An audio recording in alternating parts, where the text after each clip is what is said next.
Hi, I'm Phil Hilson. I'm a new member of staff at Writtle University College in the higher education team with an area of focus of sports psychology. That's what I'm here to do and to teach.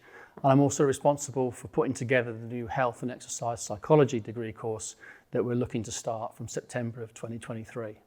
So we've decided to go with health and exercise psychology rather than pure sports psychology because while sport is really, really important and millions of people play sport, there are more people in society who need to be healthy and need to have exercise.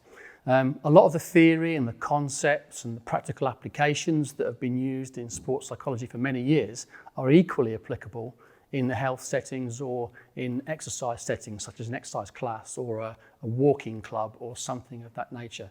So we want to hit those parameters. We want to get students that come in and learn more and have greater knowledge and understanding around how to use and promote psychology with the bigger part of the population. So that's our driving force for going with health and exercise psychology.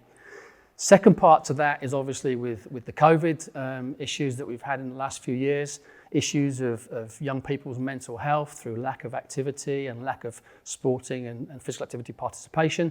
So again, a greater awareness I think needs to be built so that we can start to use those skills with our own families, our own friends, we can have the peer support and we can start to change behaviours for the better. So we've built bespoke modules into all 3 years. In the first year, there'll be more of a thorough grounding. We're going to look at particular sports psychology or psychology paradigms, things like cognitive psychology, biological psychology, social psychology, which is my particular area. We're going to build on that. We're going to look at things like the Green Exercise Activity Programme, and we're also going to introduce students to some elements of biopsychology, neuropsychology on that basis. When they go into the second year, we have a real focus on health and mental health and physical activity for health and exercise. But as I said previously, they're still very applicable to the sporting context as well.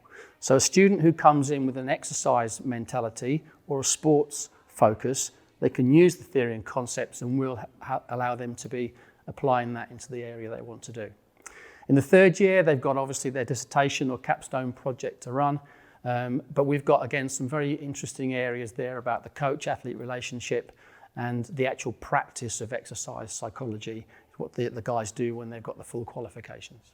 Most students doing psychology degrees, whether it's pure psychology, sports psychology, or our health and exercise psychology, will move on to master's study. That's when they get the opportunity to diverge.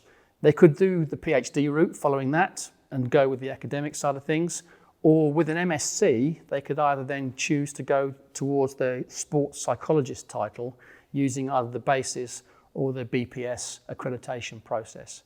We're looking for BPS accreditation on our course as well, which is something that will help them in that journey.